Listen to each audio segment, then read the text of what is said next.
ಸ್ನೇಹಿತರೆ, ನಿಮಗೆಲ್ಲರಿಗೂ ನನ್ನ ನಮಸ್ಕಾರ. ಈ ದಿನ ಅಖಿಲ ಭಾರತ ಕನ್ನಡ ಸಾಹಿತ್ಯ ಸಮ್ಮೇಳನದ ಬಗ್ಗೆ ಹೇಳುವುದಕ್ಕೆ ಹೊರಟಿದ್ದೇನೆ. ಇದೇ ಡಿಸೆಂಬರ್ 20, 21 ಹಾಗೂ 22ರಂದು ನಮ್ಮ ಮಂಡ್ಯದಲ್ಲಿ ಅಖಿಲ ಭಾರತ ಕನ್ನಡ ಸಾಹಿತ್ಯ ಸಮ್ಮೇಳನವನ್ನು ಆಯೋಜಿಸಲಾಗಿದೆ. ಆದ್ದರಿಂದ ಇದರ ಪ್ರಾಮುಖ್ಯತೆ ತಿಳಿಯುವುದು ಅತ್ಯಂತ ಅವಶ್ಯಕ. ಕನ್ನಡ ಸಾಹಿತ್ಯ ಪರಿಷತ್ತು ಆಯೋಜಿಸುವ ಕನ್ನಡ ಸಾಹಿತ್ಯ ಸಮ್ಮೇಳನ ಕನ್ನಡಿಗರಿಗೆ, ಸಾಹಿತ್ಯ ಪ್ರೇಮಿಗಳಿಗೆ ಹಬ್ಬವೇ ಸರಿ. ಕನ್ನಡ ಭಾಷೆ, ಸಾಹಿತ್ಯ ಮತ್ತು ಸಂಸ್ಕೃತಿಯ ಅಭಿವೃದ್ಧಿಗೆ ಮೀಸಲಾದ ಅತಿದೊಡ್ಡ ಕಾರ್ಯಕ್ರಮವೇ ಕನ್ನಡ ಸಾಹಿತ್ಯ ಸಮ್ಮೇಳನ. ಕನ್ನಡಿಗರ ಐಕ್ಯತೆಯ ಪ್ರತೀಕವಾಗಿ ಕನ್ನಡ ಸಾಹಿತ್ಯ ಸಮ್ಮೇಳನ ನಡೆಯುತ್ತಿದ್ದು, ಸಾಹಿತ್ಯಾಸಕ್ತರ, ಕವಿಗಳ, ಲೇಖಕರ, ಕಲಾವಿದರ ಮತ್ತು ಸಾಂಸ್ಕೃತಿಕ ಉತ್ಸಾಹಿಗಳ ಅತಿದೊಡ್ಡ ಸಮಾಗಮವಾಗಿದೆ. 1915ರಿಂದ ಕನ್ನಡ ಸಾಹಿತ್ಯ ಪರಿಷತ್ತು ಕನ್ನಡ ಸಾಹಿತ್ಯ ಸಮ್ಮೇಳನವನ್ನು ಪ್ರತಿ ವರ್ಷವೂ ಆಯೋಜಿಸುತ್ತಾ ಬಂದಿದೆ. ಕನ್ನಡದ ಇತಿಹಾಸವನ್ನು ಪ್ರಚುರಪಡಿಸುವುದು ಮತ್ತು ಭಾಷೆಯನ್ನು ಬೆಳೆಸುವುದು ಸಮ್ಮೇಳನದ ಮೂಲ ಉದ್ದೇಶಗಳು. ಕನ್ನಡಕ್ಕಾಗಿ ಅವಿರತ ದುಡಿದ, ಕನ್ನಡ ಭಾಷೆಗೆ ತಮ್ಮ ಅತ್ಯಮೂಲ್ಯ ಕೊಡುಗೆಗಳನ್ನು ನೀಡಿದ ಸಾಹಿತಿಗಳು, ಕವಿಗಳನ್ನು ಗುರುತಿಸಿ ಅವರನ್ನು ಈ ಸಮ್ಮೇಳನ ಅಧ್ಯಕ್ಷರನ್ನಾಗಿ ನಿಯೋಜಿಸಲಾಗುತ್ತದೆ. ಮಿತ್ರರೇ, ಹಾಗಿದ್ರೆ ಬನ್ನಿ ಕನ್ನಡ ಸಾಹಿತ್ಯ ಸಮ್ಮೇಳನದ ಹಿನ್ನೆಲೆ ಏನು ಹಾಗೂ ಅದರ ಇತಿಹಾಸವೇನು ಅಂತ ನೋಡೋಣ. ಭಾರತ ಸ್ವಾತಂತ್ರ್ಯ ಚಳುವಳಿಯ ಜೊತೆಗೆ ಕರ್ನಾಟಕದ ಏಕೀಕರಣಕ್ಕಾಗಿ, ಕನ್ನಡ ಭಾಷೆಯ ಬೆಳವಣಿಗೆಗಾಗಿ, ಉಳಿವಿಗಾಗಿ ಹೋರಾಟ ನಡೆಯುತ್ತಿತ್ತು. ಇದೇ ಸಮಯದಲ್ಲಿ ಮೈಸೂರು ರಾಜ್ಯದ ದಿವಾನರಾಗಿದ್ದ ಸರ್ ಎಂ ವಿಶ್ವೇಶ್ವರಯ್ಯನವರು, ಎಚ್ ವಿ ನಂಜುಂಡಯ್ಯನವರು, ಸರ್ ಎಂ ಕಾಂತರಾಜೆ ಅರಸ್ರವರು, ಎಂ ಶ್ಯಾಮರಾಯರು, ಕರ್ಪೂರ ಶ್ರೀನಿವಾಸರಾಯರು ಹಾಗೂ ಡಿ ವಿ ಗುಂಡಪ್ಪನವರು ಒಟ್ಟಿಗೆ ಸಭೆ ನಡೆಸಿ ಒಂದು ಸಂಸ್ಥೆಯನ್ನು ಸ್ಥಾಪಿಸಿ ತನ್ಮೂಲಕ ಕನ್ನಡದ ಅಭಿವೃದ್ಧಿ ಕಾರ್ಯವನ್ನು ನಡೆಸಬೇಕೆಂದು ತೀರ್ಮಾನಿಸಿದರು. ತತ್ಪರಿಣಾಮವಾಗಿ 1913ರಲ್ಲಿ ಮೈಸೂರು ಎಕನಾಮಿಕ್ ಕಾನ್ಫರೆನ್ಸ್ ಎಂಬ ಸಂಸ್ಥೆಯಲ್ಲಿ ಒಂದು ಸಣ್ಣ ಸಭೆ ಸೇರಿ ಕನ್ನಡ ಸಾಹಿತ್ಯ ಪರಿಷತ್ತಿನ ರೂಪರೇಖೆಗಳನ್ನು ರಚಿಸುವ ಬಗ್ಗೆ ಸಮಾಲೋಚನೆ ನಡೆಸಲಾಯಿತು. ದಿವಾನ್ ವಿಶ್ವೇಶ್ವರಯ್ಯನವರು ಸಾಹಿತ್ಯ ಅಭಿಮಾನಿಗಳಾಗಿದ್ದುದರಿಂದ ಅವರು 3 ಸಮಿತಿಗಳನ್ನು ರಚಿಸಿದರು. ಅವು ಯಾವುವೆಂದರೆ, ಮೊದಲನೆಯದು ಕಾರ್ಖಾನೆ ಮತ್ತು ಕೈಗಾರಿಕೆಗಳ ಸಮಿತಿ. ಇದಕ್ಕೆ ವಿಶ್ವೇಶ್ವರಯ್ಯನವರೇ ಅಧ್ಯಕ್ಷರಾದರು. ಎರಡನೆಯದು ವಿದ್ಯಾಭಿವೃದ್ಧಿ ಸಮಿತಿ. ಇದಕ್ಕೆ ಎಚ್ ವಿ ನಂಜುಂಡಯ್ಯನವರು ಅಧ್ಯಕ್ಷರಾದರು. ಮೂರನೆಯದು ಭೂ ವ್ಯವಸಾಯ ಸಮಿತಿ. ಇದಕ್ಕೆ ಸಂಬಂಧಪಟ್ಟ ಕೌನ್ಸಿಲರ್ ಅಧ್ಯಕ್ಷರಾದರು. ಈ 3ರಲ್ಲಿ ಎರಡನೆಯದಾದ ವಿದ್ಯಾಭಿವೃದ್ಧಿ ಸಮಿತಿಯಲ್ಲಿ ಮುಖ್ಯವಾಗಿ 2 ಯೋಜನೆಗಳು ರೂಪುಗೊಂಡವು. ಮೊದಲನೆಯದು ಮೈಸೂರು ವಿಶ್ವವಿದ್ಯಾನಿಲಯದ ಸ್ಥಾಪನೆ, ಎರಡನೆಯದು ಕರ್ನಾಟಕ ಸಾಹಿತ್ಯ ಪರಿಷತ್ತಿನ ಸ್ಥಾಪನೆ. ಈ ವಿಷಯವಾಗಿ ಚರ್ಚೆ ನಡೆಸಲು ವಿದ್ಯಾಭಿವೃದ್ಧಿ ಸಮಿತಿಯ ಸಭೆ ಸೇರಿತು. ಅನೇಕ ಉಪನ್ಯಾಸಗಳು ನಡೆದವು. ಕನ್ನಡ ಸಾಹಿತ್ಯ ಪ್ರಚಾರ ಬಿರುಸಾಗಿ ಸಾಗಿತು. ಇಷ್ಟೆಲ್ಲ ಆದ ಮೇಲೆ ಎಲ್ಲಾ ಸಮಿತಿಗಳು ಸೇರಿ ಒಂದು ಒಪ್ಪಂದಕ್ಕೆ ಬಂದು ಸಾಹಿತ್ಯ ಪರಿಷತ್ತಿನ ಸ್ಥಾಪನೆ ಆಗಬೇಕೆಂದು ನಿರ್ಧರಿಸಿ 1915ರ ಮೇ ತಿಂಗಳ 5ನೇ ತಾರೀಕು ಬೆಂಗಳೂರಿನ government arts and science college ಸಭಾಂಗಣದಲ್ಲಿ ಒಂದು ಮಹಾಸಭೆಯನ್ನು ಏರ್ಪಡಿಸಿದರು. ಕನ್ನಡ ನಾಡಿನ ಎಲ್ಲಾ ಭಾಗಗಳಿಂದಲೂ ಪ್ರತಿನಿಧಿಗಳು ಆಗಮಿಸಿದ್ದರು. ಹೀಗೆ ಅಂದು ಪರಿಷತ್ತಿನ ಸ್ಥಾಪನೆಯಾಯಿತು. ಆ ಮಹಾಸಭೆಗೆ ಎಚ್ ವಿ ನಂಜುಂಡಯ್ಯನವರೇ ಅಧ್ಯಕ್ಷರಾಗಿದ್ದರು. ಅಂದಿನ ನಿಯಮಾವಳಿಯ ಪ್ರಕಾರ ಮೈಸೂರು ಮಹಾರಾಜರೇ ಪರಿಷತ್ತಿನ ಮಹಾಪೋಷಕರು, ಅಧ್ಯಕ್ಷರು ಆಗಿದ್ದರು. ಸ್ವಲ್ಪ ಕಾಲ ಯುವರಾಜರು ಸಹ ಅಧ್ಯಕ್ಷರಾಗಿದ್ದರು. ಇಷ್ಟಾಗಿ ಪರಿಷತ್ತಿಗೆ ಸ್ವಂತ ಕಟ್ಟಡವಿರಲಿಲ್ಲ. ಚಾಮರಾಜಪೇಟೆಯ 4ನೇ ರಸ್ತೆಯಲ್ಲಿದ್ದ ನಾನಾರಾಯರ ಬಂಗಲೆಯ ಒಂದು ಕೋಣೆಯಲ್ಲಿ ಪರಿಷತ್ತಿನ ಕಚೇರಿ ಆರಂಭವಾಯಿತು. ಆನಂತರ ಶಂಕರಪುರದ 4ನೇ ರಸ್ತೆಯಲ್ಲಿದ್ದ ಒಂದು ಬಂಗಲೆಯ ಕೋಣೆಗೆ ವರ್ಗಾಯಿಸಲಾಯಿತು. ಹೀಗೆ ಒಂದು ಕೋಣೆಯಲ್ಲಿ ಕಚೇರಿ ನಡೆಸುವುದು ಎಷ್ಟು ದಿನ ಸಾಧ್ಯವಾದಿತ್ತು ಹೇಳಿ ಸ್ನೇಹಿತರೆ. ಕೊನೆಗೆ ಪರಿಷತ್ತಿನ ಅಭಿಮಾನಿಗಳೆಲ್ಲ ಒಟ್ಟಾಗಿ ಹೋಗಿ ಅಂದಿನ ದಿವಾನರಾಗಿದ್ದ ಸರ್ ಮಿರ್ಜಾ ಸಾಹೇಬರನ್ನು ಕಂಡರು. ಪರಿಷತ್ತಿನ ಸ್ವಂತ ಕಟ್ಟಡಕ್ಕಾಗಿ ಒಂದು ಖಾಲಿ ನಿವೇಶನವನ್ನು ದೊರಕಿಸಿಕೊಡಬೇಕೆಂದು ಪ್ರಾರ್ಥಿಸಿಕೊಂಡರು.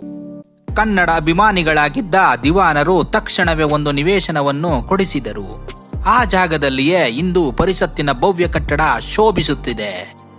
ಇವೆಲ್ಲ ಕಾರ್ಯರೂಪಕ್ಕೆ ಬರುವುದಕ್ಕೆ ಬೇಕಾದ ಸಹಕಾರವನ್ನು ಪ್ರಜಾ ಕಲ್ಯಾಣ ಗುಣವುಳ್ಳ ರಾಜರ್ಷಿ ನಾಲ್ವಡಿ ಕೃಷ್ಣರಾಜ ಒಡೆಯರು ಸದಾಕಾಲ ನೀಡುತ್ತಿದ್ದರು. ಇಷ್ಟು ಕನ್ನಡ ಸಾಹಿತ್ಯ ಪರಿಷತ್ತಿನ ಸಂಕ್ಷಿಪ್ತ ವಿವರ. ಗೆಳೆಯರೇ, ಇಲ್ಲಿಯವರೆಗೆ ಕನ್ನಡ ಸಾಹಿತ್ಯ ಪರಿಷತ್ತಿನ ಇತಿಹಾಸ ತಿಳಿದಿದ್ದು ಆಯಿತು. ಈಗ ಈ ವರ್ಷ ನಡೆಯುವ ಸಾಹಿತ್ಯ ಸಮ್ಮೇಳನದ ಬಗ್ಗೆ ನೋಡೋಣ. ಇದು 87ನೇ ಸಾಹಿತ್ಯ ಸಮ್ಮೇಳನ. ಡಿಸೆಂಬರ್ 20, 21 ಹಾಗೂ 22ನೇ ತಾರೀಕು ನಮ್ಮ ಮಂಡ್ಯದಲ್ಲಿ ನಡೆಯಲಿದೆ. ಇದಕ್ಕೂ ಮೊದಲು 1974ರಲ್ಲಿ ನಡೆದಿತ್ತು. ಜಯಾದೇವಿ ತಾಯಿ ಲಿಗಾಡೆಯವರು ಅಧ್ಯಕ್ಷೆಯಾಗಿದ್ದರು. ಮತ್ತೆ 20 ವರ್ಷಗಳ ನಂತರ ಅಂದರೆ 1994ರಲ್ಲಿ 2ನೇ ಬಾರಿ ಮಂಡ್ಯದಲ್ಲಿ ಆಯೋಜನೆಗೊಂಡಿತ್ತು. ಆಗ ಚದುರಂಗರವರು ಅಧ್ಯಕ್ಷರಾಗಿದ್ದರು. ಈಗ 3ನೇ ಬಾರಿಗೆ 30 ವರ್ಷಗಳ ನಂತರ ಇಂದು ಆಯೋಜನೆಯಾಗಿದೆ. ಆದ್ದರಿಂದ ಈ ಸುವರ್ಣ ಅವಕಾಶವನ್ನು ನಾವೆಲ್ಲ ಉಪಯೋಗಿಸಿಕೊಳ್ಳಬೇಕು. ನಮ್ಮ ಕನ್ನಡ ಹಬ್ಬವನ್ನು ನೋಡಿ ಕಣ್ತುಂಬಿಕೊಳ್ಳಬೇಕು. ಒಟ್ಟು 18 ಹೊರ ದೇಶಗಳಿಂದ ಕನ್ನಡಿಗರು ಆಗಮಿಸುತ್ತಿದ್ದಾರೆ. ಈಗಾಗಲೇ ಟಿಕೆಟ್ ಸಹ ಬುಕ್ ಮಾಡಿದ್ದಾರೆ. ಇನ್ನು ಇಷ್ಟು ಹತ್ತಿರ ಇರುವ ನಾವೆಲ್ಲರೂ ಹೋಗಿ ಭಾಗವಹಿಸದಿದ್ದರೆ ಅದು ನಮ್ಮ ದುರಾದೃಷ್ಟವೇ ಸರಿ. ಇರಲಿ, ಇನ್ನು ಈ ಸಮ್ಮೇಳನಕ್ಕೆ ರಾಜ್ಯ ಸರ್ಕಾರ 25 ಕೋಟಿಯನ್ನು ಬಿಡುಗಡೆ ಮಾಡಿದೆ. ಈಗಾಗಲೇ 60 ಎಕರೆ ಜಾಗದಲ್ಲಿ ವೇದಿಕೆ ನಿರ್ಮಾಣವಾಗುತ್ತಿದೆ. ಒಟ್ಟು 4 ಲಕ್ಷ ಜನರು ಸೇರುವ ನಿರೀಕ್ಷೆ ಇದೆ. ಅಡುಗೆ ತಯಾರಿಸಲು 1500 ಅಡುಗೆ ಸಿಬ್ಬಂದಿಗಳನ್ನು ನಿಯೋಜಿಸಲಾಗಿದೆ. ಇನ್ನು ಆಹಾರದ ವಿಷಯಕ್ಕೆ ಬಂದರೆ ಮಂಡ್ಯದ ಮುದ್ದೆ, ಸೊಪ್ಪಿನ ಸಾಂಬಾರ್, ಬೆಲ್ಲದ ಹೋಳಿಗೆ ಹಾಗೂ ಉತ್ತರ ಕರ್ನಾಟಕದ ಜೋಳದ ರೊಟ್ಟಿ, ಎಣ್ಣೆಗಾಯಿ ಇತರ ಭಕ್ಷ್ಯ ಭೋಜನಗಳನ್ನು ಉಣಬಡಿಸಲು ತೀರ್ಮಾನಿಸಲಾಗಿದೆ. 30 ವೈವಿಧ್ಯಮಯ ಗೋಷ್ಠಿಗಳು ಸಾಹಿತ್ಯದ ರಸದೌತಣವನ್ನು ಉಣಬಡಿಸಲಿವೆ. ಈಗಾಗಲೇ ಗೋರು ಚೆನ್ನಬಸಪ್ಪನವರನ್ನು ಅಧ್ಯಕ್ಷರಾಗಿ ಆಯ್ಕೆ ಮಾಡಲಾಗಿದೆ. 30 ವರ್ಷಗಳ ನಂತರ ನಮ್ಮ ಮಂಡ್ಯದಲ್ಲಿ ಅಖಿಲ ಭಾರತ ಕನ್ನಡ ಸಾಹಿತ್ಯ ಸಮ್ಮೇಳನ ನಡೆಯುತ್ತಿರುವುದು ನಮ್ಮೆಲ್ಲರ ಅದೃಷ್ಟ. ಆದ್ದರಿಂದ ನಾವೆಲ್ಲರೂ ತಪ್ಪದೆ ಭಾಗವಹಿಸೋಣ. ಇನ್ನು ಮಂಡ್ಯದ ಇತಿಹಾಸದ ಬಗ್ಗೆ ನೋಡೋಣ. ಇದರ ಇತಿಹಾಸವನ್ನು ಸ್ವಲ್ಪ ಮಟ್ಟಿಗಾದರೂ ತಿಳಿಸುವುದು ಮಂಡ್ಯ ಜಿಲ್ಲೆಯವನಾಗಿ ನನ್ನ ಆದ್ಯ ಕರ್ತವ್ಯ. ಮಂಡ್ಯ ಸ್ಥಳದ ಮೂಲವನ್ನು ವಿವರಿಸುವ ಕೆಲವು ದಂತಕಥೆಗಳಿವೆ. ಅವು ಯಾವುವೆಂದರೆ, ಕೃತಯುಗದಲ್ಲಿ ಅಂದರೆ ಸತ್ಯಯುಗದಲ್ಲಿ ಒಬ್ಬ ಋಷಿ ತಪಸ್ಸು ಮಾಡುತ್ತಿದ್ದ ಹಾಗೂ ಜನಾರ್ದನ ದೇವರ ಚಿತ್ರವನ್ನು ಪ್ರತಿಷ್ಠಾಪಿಸಿ ಪವಿತ್ರ ಪದವಾದ ವೇದವನ್ನು ಉಚ್ಚರಿಸಲು ಕಾಡು ಮೃಗಗಳಿಗೆ ಕಲಿಸುತ್ತಿದ್ದ ಎಂದು ಹೇಳಲಾಗುತ್ತದೆ. ಈ ಕಾರಣದಿಂದ ಈ ಸ್ಥಳಕ್ಕೆ ವೇದಾರಣ್ಯ ಎಂದು ಹೆಸರಿತ್ತು. ಹಲವಾರು ವರ್ಷಗಳ ನಂತರ ಇದೇ ಸತ್ಯಯುಗದಲ್ಲಿ ಇನ್ನೊಬ್ಬ ಋಷಿ ಸಕಲೇಶ್ವರ ಸ್ವಾಮಿ ಮತ್ತು ಭಗವಾನ್ ವಿಷ್ಣುವನ್ನು ಸ್ಥಾಪಿಸಿ ವಿಷ್ಣುಪುರ ಎಂದು ಮರುನಾಮಕರಣ ಮಾಡಿದ ಎಂದು ತಿಳಿದು ಬರುತ್ತದೆ. ಇನ್ನು ದ್ವಾಪರ ಯುಗದಲ್ಲಿ ಇಂದ್ರವರ್ಮ ಎಂಬ ರಾಜನು ಮಗನನ್ನು ಪಡೆಯುವ ಭರವಸೆಯಿಂದ ಈ ಕ್ಷೇತ್ರಕ್ಕೆ ಭೇಟಿ ಇತ್ತು. ದೇವರ ಅನುಗ್ರಹದಿಂದ ಸೋಮವರ್ಮನೆಂಬ ಮಗನನ್ನು ಪಡೆದನು. ಈ ಸೋಮವರ್ಮ ಈ ಸ್ಥಳದಲ್ಲಿ ಕೋಟೆ ಹಾಗೂ ಅಗ್ರಹಾರವನ್ನು ನಿರ್ಮಿಸಿ ಅದಕ್ಕೆ ಮಂಡವೆಮು ಎಂಬ ಹೆಸರು ಇಟ್ಟ ಎಂದು ಹೇಳಲಾಗುತ್ತದೆ. ಇದರ ಜೊತೆಗೆ ಎಲ್ಲರಿಗೂ ತಿಳಿದಿರುವ ಹಾಗೆ ಪ್ರಾಚೀನ ಕಾಲದಲ್ಲಿ ಮಾಂಡವ್ಯ ಎಂಬ ಮಹಾನ್ ಮತ್ತು ಜನಪ್ರಿಯ ಋಷಿಯು ಈ ಪ್ರದೇಶದಲ್ಲಿ ತಪಸ್ಸನ್ನು ಮಾಡುತ್ತಾ ವಾಸಿಸುತ್ತಿದ್ದನು ಮತ್ತು ಅವನ ಹೆಸರಿನ ನಂತರ ಈ ಸ್ಥಳಕ್ಕೆ ಮಂಡ್ಯ ಎಂದು ಕರೆಯಲಾಯಿತು ಎಂದು ಹೇಳಲಾಗುತ್ತದೆ. ಇನ್ನು ಮನೆತನಗಳ ಆಳ್ವಿಕೆ ನೋಡಿದರೆ ಈ ಪ್ರದೇಶವನ್ನು ಗಂಗರು, ಹೊಯ್ಸಳರು, ವಿಜಯನಗರ ಅರಸರು ಹಾಗೂ ಮೈಸೂರು ಒಡೆಯರು ಕ್ರಮವಾಗಿ ಆಳಿದ್ದಾರೆ. ಮಂಡ್ಯ ಎಂಬ ಪದದ ಉಲ್ಲೇಖ ಐತಿಹಾಸಿಕವಾಗಿ ಎಲ್ಲಿಯಾದರೂ ಉಲ್ಲೇಖವಾಗಿದೆಯೇ ಎಂದು ನೋಡಿದರೆ ಮಂಡ್ಯ ಹತ್ತಿರ ಇರುವ ಹೊಸಬೂದುನೂರಿನ ಅನಂತ ಪದ್ಮನಾಭ ಸ್ವಾಮಿ ದೇವಸ್ಥಾನದಲ್ಲಿ ಇರುವ ಒಂದು ಶಾಸನದಲ್ಲಿ ಉಲ್ಲೇಖವಾಗಿದೆ. ಈ ಶಾಸನದಲ್ಲಿ ಮಂಡ್ಯ, ಅರ್ಕೆರೆ, ದೊಡ್ಡರಸಿನಕೆರೆ, ಮದ್ದೂರು ಹಾಗೂ ಗುತ್ತಲು ಗ್ರಾಮಗಳ ಹೆಸರುಗಳು ಉಲ್ಲೇಖವಾಗಿದೆ. ಈ ದೇವಸ್ಥಾನವನ್ನು ಹೊಯ್ಸಳ ದೊರೆ 3ನೇ ನರಸಿಂಹನು 1296ರಲ್ಲಿ ಕಟ್ಟಿಸಿದ ಎಂದು ತಿಳಿದು ಬರುತ್ತದೆ. ಇದು ಬಿಟ್ಟರೆ ಮಂಡ್ಯಕ್ಕೆ ಹೊಂದಿಕೊಂಡಿರುವ ಗುತ್ತಲು ಗ್ರಾಮದಲ್ಲಿರುವ ವೇಣುಗೋಪಾಲ ಸ್ವಾಮಿ ದೇವಸ್ಥಾನ ಸುಮಾರು 600 ವರ್ಷಗಳಷ್ಟು ಹಳೆಯದು. ಆದರೆ ಇಂದು ಅಸ್ತಿತ್ವವನ್ನೇ ಕಳೆದುಕೊಂಡಿದೆ. ಇದನ್ನು 1316ರಲ್ಲಿ ಹೊಯ್ಸಳ ದೊರೆ 3ನೇ ಬಳ್ಳಾಳ ಕಟ್ಟಿಸಿದ ಎಂದು ಇತಿಹಾಸ. ಇಲ್ಲಿ ನಡೆದ ಒಂದು ಘಟನೆ ತಾಮ್ರ ಶಾಸನದಲ್ಲಿ ಉಲ್ಲೇಖವಾಗಿದೆ. ಅದೇನೆಂದರೆ, ಈ ದೇವಸ್ಥಾನಕ್ಕೆ ಪೂರ್ವದಿಂದಲೂ ನಾವೇ ಪೂಜೆ ಮಾಡುತ್ತಿದ್ದೋ ಎಂದು 2 ಪಂಗಡದ ನಡುವೆ ವಾಗ್ವಾದ ಏರ್ಪಟ್ಟಾಗ ಅಗ್ನಿದಿವ್ಯ ನಡೆದ ಬಗ್ಗೆ ತಿಳಿಸಿದೆ. ಈ ಅಗ್ನಿದಿವ್ಯ ಎಂದರೆ ಒಂದು ಕಬ್ಬಿಣದ ಗುಂಡನ್ನು ಎಣ್ಣೆ ಒಳಗೆ ಚೆನ್ನಾಗಿ ಕಾಯಿಸುತ್ತಿರುವಾಗ ಆ ಗುಂಡನ್ನು ಕುದಿಯುವ ಎಣ್ಣೆಗೆ ಕೈ ಹಾಕಿ 3 ಬಾರಿ ಎತ್ತಬೇಕು. ಸತ್ಯವಂತರಿಗೆ ಕೈ ಸುಡುವುದಿಲ್ಲ ಎಂಬ ನಂಬಿಕೆ. ಹೀಗೆ ಒಂದು ಪಂಗಡದವರು ಕೈ ಹಾಕಿ ಎತ್ತಿ ತೋರಿಸಿ ಪೌರೋಹಿತ್ಯವನ್ನು ವಹಿಸಿಕೊಂಡರು ಎಂದು ಶಾಸನದಲ್ಲಿ ಉಲ್ಲೇಖವಾಗಿದೆ. ಇನ್ನು ಶ್ರೀರಂಗಪಟ್ಟಣದ ಆದಿರಂಗ, ಶಿವನ ಸಮುದ್ರದ ಮಧ್ಯರಂಗ, ಮೇಲುಕೋಟೆ, ಮದ್ದೂರಿನ ಉಗ್ರ ನರಸಿಂಹಸ್ವಾಮಿ ದೇವಾಲಯ ಮುಂತಾದವು ಪೌರಾಣಿಕವಾಗಿ ಐತಿಹಾಸಿಕವಾಗಿ ಪ್ರಸಿದ್ಧವಾಗಿದೆ.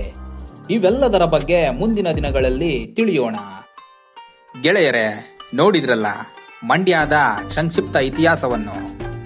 ನಿಮಗೆಲ್ಲ ಖುಷಿ ಆಯಿತು ಅಂತ ಭಾವಿಸ್ತೇನೆ.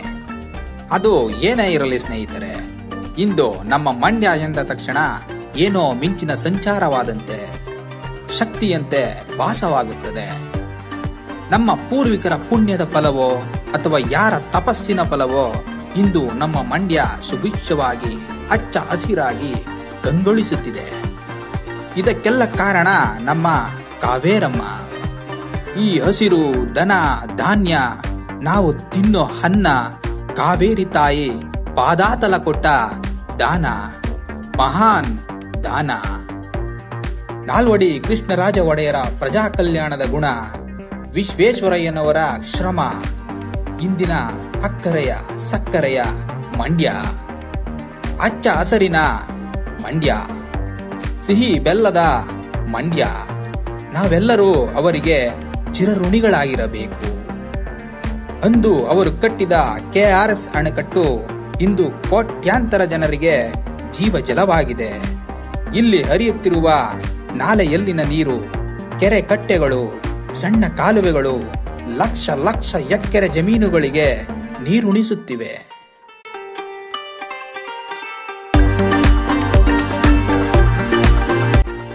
ಇನ್ನು ನಮ್ಮ ಮಂಡ್ಯ ಜನರ ಗುಣ ಭಾವನೆಗಳನ್ನು ನೋಡುವುದಾದರೆ ಮಾತಲ್ಲಿ ಒರಟು, ಮನಸ್ಸು ಮೃದು ನಿಷ್ಕಲ್ಮಶ, ಬಾಂಧವ್ಯಕ್ಕೆ ಸ್ನೇಹಕ್ಕೆ ಹೆಚ್ಚು ಬೆಲೆ ಕೊಡುವ ಹೃದಯ ಶ್ರೀಮಂತಿಕೆ ಉಳ್ಳವರು. ಬಹುಪಾಲಿನ ಜನರ ಕುಲಕಸುಬು ಕೃಷಿ ಹಾಗೂ ಹೈನುಗಾರಿಕೆ. ಊಟದ ವಿಷಯ ಹೇಳುವುದಾದರೆ ಮೈ ಕೈ ರಟ್ಟೆಯನ್ನು ಗಟ್ಟಿ ಮಾಡುವ ರಾಗಿ ಮುದ್ದೆ, ಉಪ್ಸಾರು, ಮೊಸಪ್ಪು ಇಲ್ಲಿನ ವಿಶೇಷ ಖಾದ್ಯ. ಇಲ್ಲಿಗೆ ಈ ಸಂಚಿಕೆ ಮುಗಿಯಿತು. ನಮಸ್ಕಾರ.